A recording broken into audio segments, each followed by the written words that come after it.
പ്രമേഹ രോഗിയുടെ ഒരു ദിവസത്തെ ഭക്ഷണക്രമം എങ്ങനെയായിരിക്കണം എന്ന് നിങ്ങൾക്ക് പലർക്കും പല ലഘുലേഖകളായിട്ട് കിട്ടിയിട്ടുണ്ടാവാം. ഞാൻ ഇന്ന് സംസാരിക്കുന്നത് പ്രമേഹ രോഗിയുടെ ഒരു ദിവസത്തെ ജീവിതക്രമം എങ്ങനെയായിരിക്കണം എന്നുള്ളതിനെ പറ്റിയാണ്. ഭക്ഷണം മാത്രമല്ല, ജീവിത രീതിയും വളരെ വളരെ പ്രധാനമാണ്. ഒരാൾക്ക് പ്രമേഹം ഉണ്ട് എന്ന് കണ്ടെത്തിയെന്നാൽ അത് ഒരു 200-ലും കൂടുതൽ ഷുഗർ ലെവൽ നിൽക്കുന്നുണ്ട്, HbA1c ഒരു 7-ന് മുകളിലുണ്ട് എന്നുണ്ടെങ്കിൽ നമ്മൾ അപ്പോൾ മുതൽ പാലിക്കേണ്ടതായിട്ടുള്ള ചില രീതികളുണ്ട്, ജീവിതക്രമങ്ങളുണ്ട്. അപ്പോൾ അതുവഴി നമ്മുടെ ആരോഗ്യം മോശമാകാതെ സംരക്ഷിക്കാനും നമുക്ക് കോംപ്ലിക്കേഷൻസിലേക്ക് എത്തിപ്പെടാതിരിക്കാനും പ്രത്യേകമായിട്ട് ശ്രദ്ധിക്കാം. ഏറ്റവും പ്രധാനം, നമ്മുടെ ജീവിതത്തിലെ ഈ പരക്കം പാച്ചിലുണ്ടല്ലോ, അതല്പം ഒന്ന് കുറയ്ക്കണം.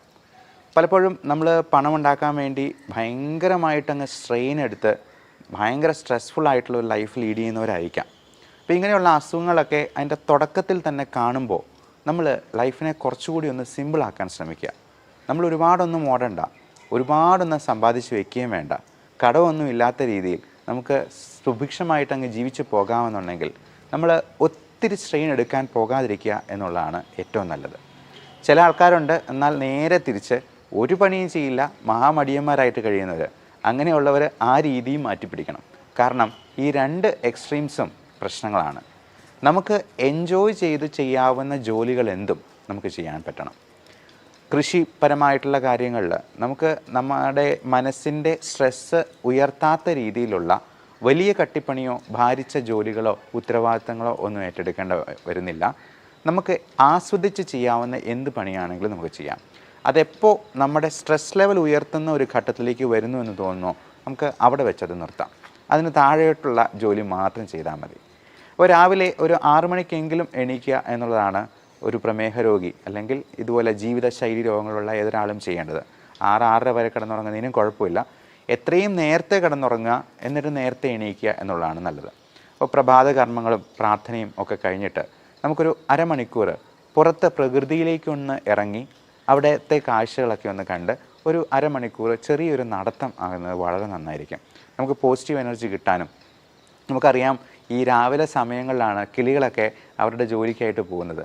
അപ്പോൾ പ്രകൃതിയുമായിട്ട് ഇണങ്ങി നിൽക്കുമ്പോൾ നമുക്ക് ഒരുപാട് പോസിറ്റീവ് എനർജി കിട്ടുന്നുണ്ട്. ആ ഒരു എനർജി നമ്മുടെ ദിവസം മുഴുവൻ നമ്മുടെ കൂടെ നിലനിൽക്കുകയും ചെയ്യും. അപ്പോൾ രാവിലെ എണീക്കുമ്പോൾ തന്നെ വേണമെങ്കിൽ ഒരു കട്ടൻ കാപ്പി കുടിക്കാം. അപ്പോൾ ഈ കട്ടൻ കാപ്പി എന്ന് പറയുമ്പോൾ അതിൽ മധുരം ഇല്ലാത്തത് കുടിക്കുന്നതാണ് ഏറ്റവും നല്ലത്. ചിലർക്ക് മധുരമില്ലാതെ കാപ്പി കുടിക്കാനായിട്ട് കഴിയില്ല. അപ്പോൾ അങ്ങനെയുള്ളവർക്ക്, അങ്ങനെ നിർബന്ധമുള്ളവർക്ക് മാത്രം നമുക്ക് വേണമെങ്കിൽ ഷുഗർ ഫ്രീ ഉപയോഗിക്കാവുന്നതാണ്. ഷുഗർ ഫ്രീ ഗോൾഡ് പോലുള്ള സാധനങ്ങൾക്കൊക്കെ പഞ്ചസാരയോട് വളരെ അടുത്ത് നിൽക്കുന്ന മധുരം തന്നെ തരാനായിട്ട് പറ്റും. ഒരു കാരണവശാലും പഞ്ചസാര, ഉപ്പ് ഇതിൻ്റെ ഉപയോഗം പരമാവധി കുറയ്ക്കുക എന്ന് തന്നെയാണ് പറയാനുള്ളത്. ഗ്രീൻ ടീ നല്ലതാണ്. ഗ്രീൻ ടീ ആണെങ്കിലും ദിവസം 1-2 തവണ കുടിച്ചാൽ മതിയാവും. ഒത്തിരി കുടിക്കുന്നത് ഈ ചായ കാപ്പി പോലുള്ള സാധനങ്ങളാണെങ്കിലും അഭികാമ്യമല്ല. ഈ പാല് ഒഴിച്ചുള്ള ചായ കാപ്പി നമുക്ക് ഒരു നല്ല ഭക്ഷണമല്ല.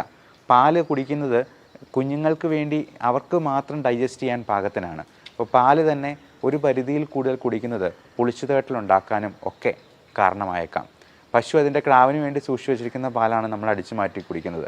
അത് ജീവിതാവസാനം വരെ പാല് കുടിച്ചു കഴിഞ്ഞിട്ടുണ്ടെങ്കിൽ നല്ല ആരോഗ്യം വയ്ക്കും എന്ന് പറയുന്നത് ഒരു തെറ്റിദ്ധാരണയാണ്. അതേസമയം അത് തൈരാക്കിയോ അല്ലെങ്കിൽ മോരും വെള്ളമായിട്ടോ ഒക്കെ കുടിച്ചു കഴിഞ്ഞിട്ടുണ്ടെങ്കിൽ അതിൽ ലാക്റ്റിക് ആസിഡ് ബാസിലസ് അടങ്ങിയിട്ടുണ്ട്. അതുകൊണ്ട് നമ്മുടെ ദഹനത്തിനെ പ്രോപ്പറാക്കി അതിനെ സംരക്ഷിക്കാനും സഹായിക്കാനുമുള്ള കഴിവുണ്ട്. ഇനി കട്ടൻ കാപ്പിയൊക്കെ കുടിച്ച് നമ്മുടെ പ്രഭാത കർമ്മങ്ങളൊക്കെ കഴിഞ്ഞു, ചെറിയൊരു നടത്തം കഴിഞ്ഞു, നമുക്ക് എക്സസൈസ് എന്ന കാര്യത്തെക്കുറിച്ച് ചിന്തിക്കാം. ഒരാളുടെ എക്സസൈസിൽ 3 കമ്പോണൻസ് ഉണ്ടാവണം. അതിന് എയ്റോബിക് കമ്പോണൻറ്റ് ഉണ്ടാവണം, സ്ട്രെങ്തനിങ് ഉണ്ടാവണം, സ്റ്റാമിന കൂട്ടുന്ന രീതിയിലുള്ള എക്സസൈസ് ഉണ്ടാകണം. ഇങ്ങനെ 3 കമ്പോണൻസ് ആണ്. അപ്പോൾ എയ്റോബിക് എക്സസൈസ് എന്ന് പറയുമ്പോൾ നമ്മൾ ഉദ്ദേശിക്കുന്നത് നമ്മുടെ ഹാർട്ട് റേറ്റ് 140 വരെയെങ്കിലും ഉയർത്തുന്ന രീതിയിൽ. അപ്പോൾ ചുമ്മാ ഒരു നടത്തം എന്ന് പറയുന്നത് അതൊരു മടിയന്മാരുടെ വ്യായാമമാണ്. അതിനൊരു വ്യായാമമായിട്ട് കൂട്ടാൻ പറ്റില്ല. അപ്പോൾ ഇങ്ങനെ 140 വരെ കൂട്ടണമെന്നുണ്ടെങ്കിൽ നമ്മൾ എന്ത് ചെയ്യണം? ഒന്നെങ്കിൽ ഒരു 100 ജമ്പിങ് ജാക്സ് ചെയ്യാം. 100 പ്രാവശ്യം ഒന്ന് ചാടിയാൽ മതി, അവിടെ തന്നെ, പുറത്തോട്ട് ഇറങ്ങണ്ട. ഇപ്പോൾ മഴയൊക്കെ ആയതുകൊണ്ട് പുറത്തോട്ട് ഇറങ്ങാൻ പറ്റിയെന്ന് വരില്ല. 100 പ്രാവശ്യം ചാടാം. അല്ലെങ്കിൽ ഒരു 50 പുഷപ്പ് എടുക്കാം. അത് നമുക്ക് 2-3 ഇടവേളകൾ ഇട്ട് വേണമെങ്കിലും അങ്ങനെ ചെയ്യാം. അപ്പോൾ 140 വരെ നമ്മുടെ ഹാർട്ട് റേറ്റ് കൂട്ടിയെന്നാൽ മാത്രമേ അതിനെ എയ്റോബിക് വ്യായാമം എന്ന് വിളിക്കാൻ പറ്റുള്ളൂ. 2 സ്ട്രെങ്തനിങ് കമ്പോണൻ്റ് ഉണ്ടാവണം. നമ്മൾ വെയിറ്റ് ട്രെയിനിങ് ഇപ്പം ഡംബൽസ് എടുക്കുന്നതൊക്കെ സ്ട്രെങ്തനിങ് ആണ്. പുഷപ്പിനും അതിൻ്റെ ഒരു സ്ട്രെങ്തനിങ് കമ്പോണൻ്റ് ഉണ്ട്, നമ്മുടെ മസിൽസിനും ഒക്കെ വ്യായാമങ്ങൾ കിട്ടുന്ന രീതിയിൽ. അതുപോലെ സ്ക്വാറ്റ്സ്, പുഷപ്പിന് പോലെ തന്നെയാണ് സ്ക്വാറ്റ്സ് എന്ന് പറയുന്നത്, ഇരുന്നിട്ട് എണീക്കുന്ന രീതിയിലുള്ള എക്സസൈസ്. കൈ നേരെ വെച്ചതിന് ശേഷം മുട്ടും മടക്കി ഇങ്ങനെ ചെയ്യുന്ന എക്സസൈസ്, അത് ഒരു 20 പ്രാവശ്യം നമുക്ക് ചെയ്യാവുന്നതാണ്. അതേപോലെ തന്നെ ഇങ്ങനെയുള്ള ഡംബൽ ഉപയോഗിച്ചിട്ടുള്ള എക്സസൈസും വെയിറ്റ് ട്രെയിനിങ്ങും നമുക്ക് ഇഷ്ടം പോലെ വ്യായാമങ്ങൾ, ഇപ്പം സംശയങ്ങളുണ്ടെന്നുണ്ടെങ്കിൽ നിങ്ങൾക്ക് തന്നെ ചോദിക്കാവുന്നതാണ്. ഇത്തരത്തിലുള്ള എക്സസൈസുകൾ നമുക്ക് 20 മിനിറ്റ് മുതൽ ഒരു 30 മിനിറ്റ് വരെ എങ്കിലും ചെയ്തിരിക്കണം എല്ലാ ദിവസവും. നമ്മൾ ആ എക്സസൈസ് ചെയ്യുമ്പോൾ തന്നെ ആ ദിവസം മുഴുവൻ ആ ഊർജം നിലനിൽക്കും എന്നുള്ളത് നിങ്ങൾക്ക് തന്നെ അനുഭവിച്ചറിയാവുന്ന കാര്യമാണ്. പിന്നെ അടുത്തത് ബ്രേക്ക്ഫാസ്റ്റിലോട്ട് വരാം. നമുക്കൊരു 8-9 മണിയാകുമ്പോഴത്തേക്കും തന്നെ ബ്രേക്ക്ഫാസ്റ്റ് കഴിക്കാനായിട്ട് നോക്കാം. അത് ഒത്തിരി താമസിപ്പിക്കാതിരിക്കുകയാണ് നല്ലത്. അപ്പോൾ അതിന് തൊട്ട് മുമ്പായിട്ട് നമുക്ക് വേണ്ട മരുന്നുകൾ, ഇപ്പം മെറ്റ്ഫോമിൻ, ഗ്ലിമിപ്രൈഡ് പോലുള്ള ഷുഗറിൻ്റെ മരുന്നുകളൊക്കെ ഭക്ഷണത്തിന് മുമ്പ് അല്ലെങ്കിൽ ഭക്ഷണത്തോടൊപ്പം കഴിക്കാനായിട്ടാണ് പറയാം. ഭക്ഷണം ഒന്ന് കഴിച്ച് തുടങ്ങിയതിന് ശേഷം വേണമെങ്കിൽ കഴിക്കാം. ഗ്യാസ്ട്രൈറ്റിസ് ഉള്ളവർക്ക് ഗ്യാസിൻ്റെ ഗുളിക അതിന് മുമ്പായിട്ട് അരമണിക്കൂർ മുമ്പ് കഴിക്കാനായിട്ട് പറയാം. അപ്പോൾ ഈ മരുന്ന് കഴിക്കാനായിട്ട് നമുക്ക് കൃത്യമായിട്ട് മൊബൈലിൽ അലാം വെച്ച് ശ്രദ്ധിക്കാം. നമുക്ക് മൊബൈലിൽ തന്നെ 3-4 പ്രാവശ്യം അലാം വയ്ക്കാം. ഇതടിക്കുമ്പോഴത്തേക്കും നമുക്ക് പോയി മരുന്ന് കഴിക്കുകയും അതിനുശേഷം ഭക്ഷണം കഴിക്കുകയും ചെയ്യാം. അപ്പോൾ ഭക്ഷണത്തിൽ നമ്മൾ ബ്രേക്ക്ഫാസ്റ്റിൽ എന്തൊക്കെ ചെയ്യണം? നമുക്ക് ഏറ്റവും നന്നായിട്ട് കഴിക്കാവുന്ന ഒരു സംഗതി ബ്രേക്ക്ഫാസ്റ്റാണ്. അപ്പോൾ നമ്മൾ ഈ എക്സസൈസ് ഒക്കെ ചെയ്യുമ്പോഴത്തേക്കും നമുക്ക് അല്പം വിശപ്പും കൂടെ ആകും. അപ്പോൾ കാർബോഹൈഡ്രേറ്റിൻ്റെ അളവ് കുറയ്ക്കുക.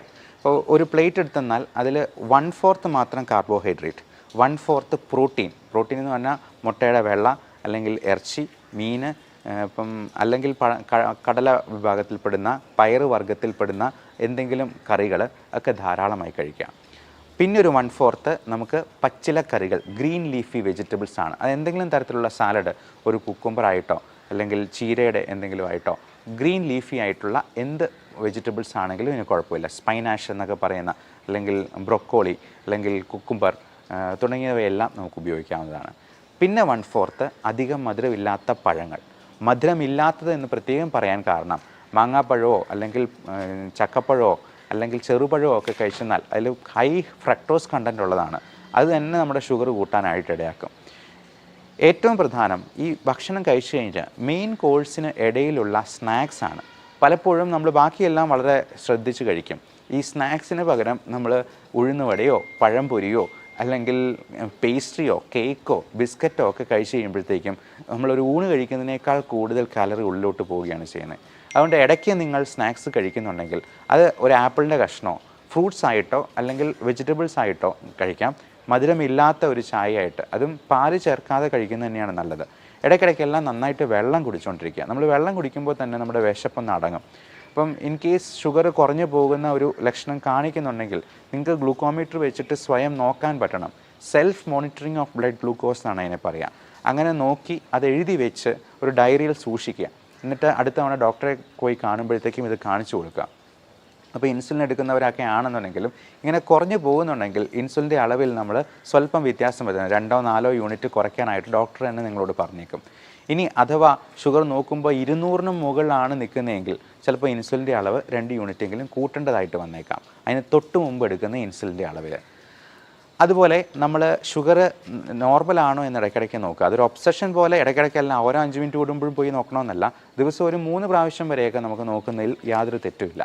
അത് കൂടുതലായിട്ട് നിൽക്കുന്നുണ്ടെന്നുണ്ടെങ്കിൽ നിങ്ങൾ ഡോക്ടറോട് ചോദിച്ച് മരുന്നുകളിൽ വേണ്ട അഡ്ജസ്റ്റ്മെൻറ്റുകൾ നടത്തുക.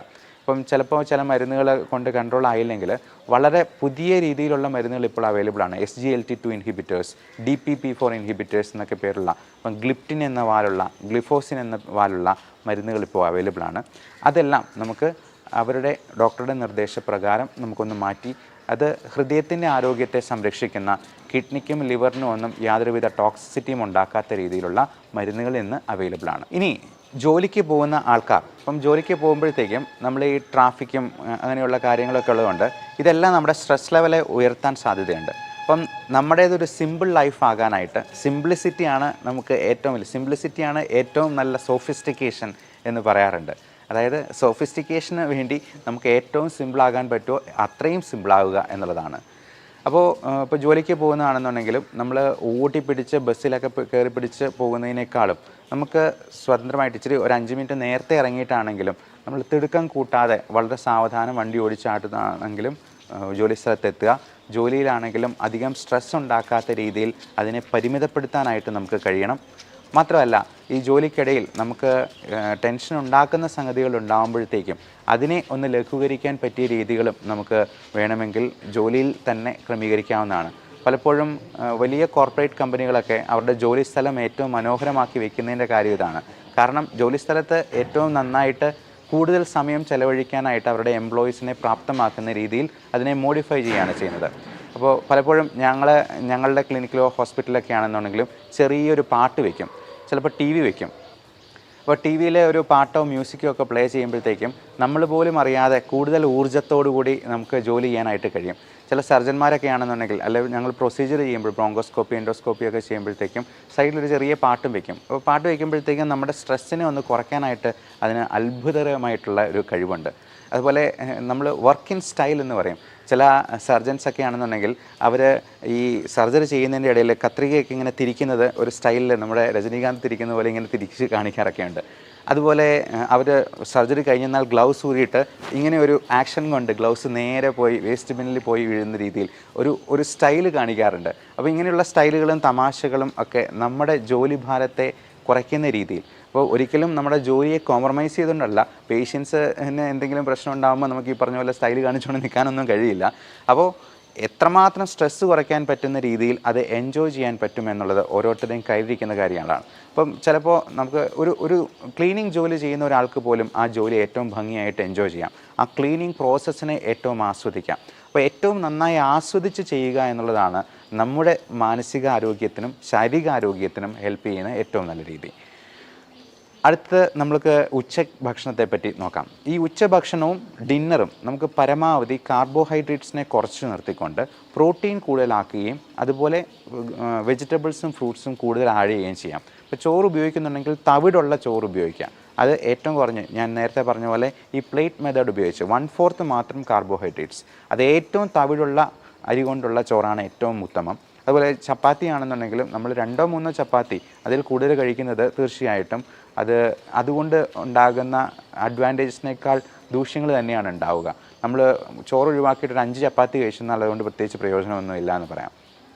അപ്പോൾ കറികളാണെന്നുണ്ടെങ്കിൽ നേരത്തെ പറഞ്ഞ 1/4 പ്രോട്ടീൻസ്, 1/4 ഗ്രീൻ ലീഫി വെജിറ്റബിൾസ്, 1/4 മധുരമില്ലാത്ത പഴങ്ങൾ എന്നുള്ള രീതിയിൽ ക്രമീകരിക്കുക. ഇടയ്ക്കിടയ്ക്കെല്ലാം നന്നായിട്ട് വെള്ളം കുടിക്കുക. വൈകിട്ട് ഒരു ചായ ആകുന്നതിന് കുഴപ്പമില്ല. ചായയുടെ കൂടെ സ്നാക്സ് വേണമെന്നുണ്ടെങ്കിൽ പഴം പുഴുങ്ങിയതിൻ്റെ ഒരു പകുതി, അധികം പഴുത്തതല്ലാത്ത പഴത്തിൻ്റെ ഒരു പകുതി, പിന്നെ മധുരമില്ലാത്ത ബിസ്ക്കറ്റ്, ഫൈബർ കണ്ടൻറ്റുള്ള ബിസ്ക്കറ്റ്, ഇതൊക്കെ കൂടുതലായിട്ട് ഡയബറ്റിക് രോഗികൾക്കും കഴിക്കാവുന്നതാണ്.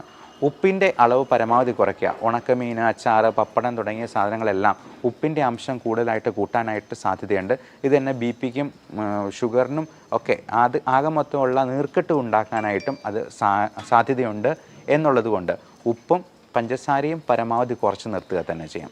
അപ്പോൾ വൈകുന്നേരം നമ്മൾ ഒത്തിരി ലേറ്റായിട്ട് വർക്ക് ചെയ്ത് ഒത്തിരി ലേറ്റായി ക്ഷീണിച്ച് ചെല്ലുന്നതിനേക്കാൾ നല്ലത് നമുക്ക് ഒരു 6 മണിയോടുകൂടി തന്നെയെങ്കിലും നമ്മുടെ ജോലികൾ അവസാനിപ്പിച്ച് വീട്ടിലെത്തി ഒരു ക്വാളിറ്റി ടൈം സ്പെൻഡ് ചെയ്യാനായിട്ട്, ഒരു കുളിയൊക്കെ കഴിഞ്ഞിട്ട് നമുക്ക് കുറച്ച് നേരം വേണമെങ്കിൽ ഒന്ന് പുറത്തുകൂടി ഒന്ന് നടക്കാം. ഇനി ഒരു സിനിമ കാണണമെന്നുണ്ടെങ്കിൽ അങ്ങനെ ആകാം. അപ്പം സിനിമ കാണുമ്പോഴും നമുക്ക് ടി വി കാണുമ്പോഴും ഒക്കെ നമ്മൾ ഈ സോഫയിലിരുന്ന് വെറുതെ ഇരുന്ന് കാണുന്നതിനേക്കാൾ നല്ലത് നമുക്കൊരു ട്രെഡ്മില്ല് ഉണ്ടെന്നുണ്ടെങ്കിൽ അത് ടി വിയുടെ മുമ്പിൽ തന്നെ പ്ലേസ് ചെയ്യുക എന്നുള്ളതാണ്. അപ്പോൾ നടന്നുകൊണ്ട് തന്നെ നമുക്ക് സിനിമ കാണാം, ചെറിയ എക്സസൈസ് ചെയ്തുകൊണ്ട് തന്നെ സിനിമ കാണാം. സുംബ ഡാൻസിങ് പോലുള്ള കാര്യങ്ങൾ പ്രാക്ടീസ് ചെയ്യാം. ഡാൻസ് പ്രാക്ടീസ് ചെയ്യുന്നതും കുട്ടികളുടെ കൂടെ കളിക്കുന്നതും ഒക്കെ ഒരു ചെറിയ മോഡറേറ്റ് ആക്ടിവിറ്റി ആയിട്ട് തന്നെ നമുക്ക് കണക്കാക്കാം. ഉച്ചയുറക്കം പലപ്പോഴും 2-3 മണിക്കൂറൊക്കെ ഉറങ്ങിക്കഴിഞ്ഞാൽ രാത്രി നമുക്ക് നിദ്രാദേവത തിരിഞ്ഞു നോക്കുക പോലും ഉണ്ടാകുന്നില്ല. അതുകൊണ്ട് ഉച്ച കഴിഞ്ഞുള്ള ഉറക്കം ഒരു അരമണിക്കൂർ മാത്രമായിട്ട് പരിമിതപ്പെടുത്തുക. അങ്ങേയറ്റം ഏറിപ്പോയെന്നാൽ 1 മണിക്കൂർ, അതിൽ കൂടുതൽ ഉറങ്ങുന്നത് നല്ലതല്ല. നമ്മുടെ എനർജി ലെവൽ കുറച്ച് കളയാനാണ് അത് സാധ്യത ഉണ്ടാക്കുക. അതുകൊണ്ട് ഈ short time nap, power nap എന്നാണ് നമ്മളതിനെ പറയുക, അത് അരമണിക്കൂറായിട്ട് നിർത്തുക. ഇപ്പം ജോലി സ്ഥലത്ത് അതിന് പറ്റുന്ന സാഹചര്യങ്ങളുണ്ടെങ്കിൽ മാത്രം മതി. അതിൽ കൂടുതൽ ഉറങ്ങാതിരിക്കുക എന്നുള്ളതാണ് അഭികാമ്യം. പിന്നെ രാത്രിയിലുള്ള ഉറക്കം, രാത്രി നമ്മൾ ഈ ഗാഡ്ജറ്റ്സിൻ്റെ ഉപയോഗം ഒരു 8 മണിക്ക് മുമ്പെങ്കിലും നിർത്തുന്നതാണ് നല്ലത്, അങ്ങേയറ്റം 9 മണി വരെ. അതിനുശേഷം നമ്മൾ ഞെട്ടിപ്പിക്കുന്ന വാർത്തകളും ന്യൂസ് ചാനലുകളും പത്രങ്ങൾ പോലും വായിക്കുന്നത് അത്ര നല്ലതായിരിക്കില്ല. നമ്മുടെ ഉറക്കത്തിലേക്ക് തള്ളിവിടുന്ന, നമ്മൾ അടുത്ത പ്ലാനുകളും പദ്ധതികളും ഒക്കെ വെച്ച് ഒരുപാട് സ്ട്രെസ്ഡ് ഔട്ട് ആകുന്നതിനേക്കാൾ നല്ലത് നമുക്കൊരു അഫർമേഷൻ ടെക്നിക്ക്, നമുക്ക് ഈ ഇമേജിങ് ടെക്നിക്കൊക്കെ ഉപയോഗിച്ചുകൊണ്ട് നല്ലൊരു ജീവിതത്തെപ്പറ്റി സ്വപ്നം കണ്ടുകൊണ്ട് ഉറങ്ങുന്നതാണ്. ഒരിക്കലും ഒത്തിരി ആവലാതികൾ, കഴിഞ്ഞ ദിവസം വന്ന ഒരു മനുഷ്യൻ പറഞ്ഞത്, ഒരു പേന കാണാതെ പോയി കഴിഞ്ഞാൽ പോലും എനിക്ക് ടെൻഷനാണ് എന്ന്. കുഞ്ഞു കുഞ്ഞു കാര്യങ്ങളെ നമുക്ക് അതിൻ്റെ പാട്ടിന് വിടുക, നമ്മളത് അങ്ങ് മനഃപൂർവ്വം മറന്നു കളയുക. നമുക്ക് ആ കാര്യം മനസ്സിൽ നിന്ന് അങ്ങ് എടുത്തു കളഞ്ഞ് പുതിയ കാര്യങ്ങളിലേക്ക് മനസ്സിനെ കോൺസെൻട്രേറ്റ് ചെയ്യാനായിട്ട് ശ്രമിക്കുക. അപ്പോൾ വൈകുന്നേരത്തെ അത്താഴമാണെങ്കിലും ഏറ്റവും യാചകനെ പോലെ കഴിക്കണമെന്നാണ് പറയുക. അപ്പം എത്രയും നേരത്തെ കിടന്നുറങ്ങുന്നോ അത്രയും നമുക്ക് ഡിന്നർ ചുരുക്കാൻ പറ്റും. ഒരു ദിവസം ഡിന്നർ ഒഴിവാക്കിയാൽ തന്നെ നമുക്ക് 200 ഗ്രാംസ് ബോഡി വെയിറ്റ് കുറയ്ക്കാം. പിറ്റേ ദിവസം നമ്മൾ ഡിസിമൽ പ്ലേസസും കൂടെയുള്ള ഒരു ബോഡി വെയിറ്റ് ബാലൻസ് നോക്കിയെന്നാൽ അറിയാം, അതിൽ 0.2 കിലോഗ്രാംസ് കുറവായിരിക്കും, 200 ഗ്രാംസ് കുറവായിരിക്കും. അപ്പോൾ അങ്ങനെ നമ്മൾ ഇപ്പോൾ ഒരു ടാർഗറ്റ് വയ്ക്കുക. നമുക്കറിയാം പൃഥ്വിരാജിനെ പോലുള്ള നടന്മാരൊക്കെ ആടുജീവിതത്തിന് വേണ്ടി എത്ര വെയിറ്റാണ് കുറച്ചിരിക്കുന്നത്. അപ്പോൾ അവരെന്തുമാത്രം ഹാർഡ് വർക്ക് അതിന് വേണ്ടി കൊടുത്തിട്ടുണ്ടാവാം. അപ്പോൾ ഇത്രയും പ്രായമുള്ള ഒരാൾക്കും ഈ ബോഡി വെയിറ്റ് കുറയ്ക്കാൻ പറ്റുമെങ്കിൽ, പൃഥ്വിരാജിന് 40 വയസ്സ് അടുപ്പിച്ച് പ്രായമാകുന്നു, അപ്പം അദ്ദേഹത്തിന് അങ്ങനെ പറ്റുന്നുണ്ടെന്നുണ്ടെങ്കിൽ എന്തുകൊണ്ട് ബാക്കിയുള്ളവർക്കും പറ്റില്ല? അപ്പോൾ ഇങ്ങനെയുള്ള ആൾക്കാരെ നമ്മൾ ഒരു മാതൃകയായിട്ട് സ്വീകരിച്ചുകൊണ്ട് നമുക്ക് ഡിന്നർ ഒഴിവാക്കാൻ പറ്റുവാണെങ്കിൽ ഏറ്റവും നല്ലത്. അല്ലെങ്കിൽ 0 കാലറി ആയിട്ടുള്ള കുക്കുംബർ വെച്ചിട്ടുള്ള എന്തെങ്കിലും സാലഡ് വെച്ചിട്ട് അതിനെ നമുക്ക് കോമ്പൻസേറ്റ് ചെയ്യാനായിട്ട് നോക്കാം. ഇനി അത്രയും പറ്റിയില്ലെങ്കിൽ ചെറിയ രീതിയിൽ എന്തെങ്കിലും കാർബോഹൈഡ്രേറ്റ് കഴിച്ച് മുത്താറി പോലുള്ള എന്തെങ്കിലും ധാന്യങ്ങൾ കൊണ്ട് നമുക്കിതിനെ കോമ്പൻസേറ്റ് ചെയ്യാൻ പറ്റും. ഇപ്പോൾ പല ധാന്യങ്ങളും, പാല്, മുട്ട പോലുള്ള സാധനങ്ങൾ പോലും അലർജി ഉണ്ടാക്കാം, ഇൻടോളറൻസ് ഉണ്ടാക്കാം. ഇപ്പോൾ ഗോതമ്പിൻ്റെ അലർജിക്ക് ഗ്ലൂട്ടൻ ഇൻടോളറൻസ് എന്നും പാലിൻ്റെ അലർജിക്ക് മിൽക്ക് ഇൻടോളറൻസ് എന്നും നമ്മൾ വിളിക്കാറുണ്ട്. അപ്പോൾ ഇതൊക്കെ ഉണ്ടോ എന്നുള്ളത് കണ്ടുപിടിക്കുന്നത് വളരെയധികം നന്നായിരിക്കും. കാരണം പല ഓട്ടോ ഇമ്മ്യൂൺ ഡിസീസസിനും, ഈവൻ ജോയിൻറ്റ് പെയിൻ, ആമവാദം, സന്ധിവാദം തുടങ്ങിയ പ്രശ്നങ്ങൾക്കുമൊക്കെ ഈ പറയുന്ന ഫുഡ് ഇൻടോളറൻസ് ഒരു വലിയ കാരണമായിരിക്കും. അതിൻ്റെ ട്രിഗറിങ് ഫാക്ടർ നമ്മുടെ ഭക്ഷണത്തിൽ നിന്നായിരിക്കാം. അതുപോലെ നമ്മുടെ എൻവയൺമെൻറ്റൽ എക്സ്പോഷറിലുള്ള ഇപ്പം നായ, പട്ടി, പൂച്ച, മുയൽ തുടങ്ങിയ സാധനങ്ങളും, പൊടിച്ചെള്ള്. ഇപ്പം എനിക്ക് അലർജി പാനൽ ടെസ്റ്റ് ചെയ്തപ്പോൾ എനിക്ക് 3 തരത്തിലുള്ള പൊടിച്ചെള്ളിനും 1 തരത്തിലുള്ള ഫംഗസിനും അലർജി ഉണ്ടായിരുന്നു. ഇതൊക്കെ നമ്മുടെ ചുറ്റുമുണ്ട്.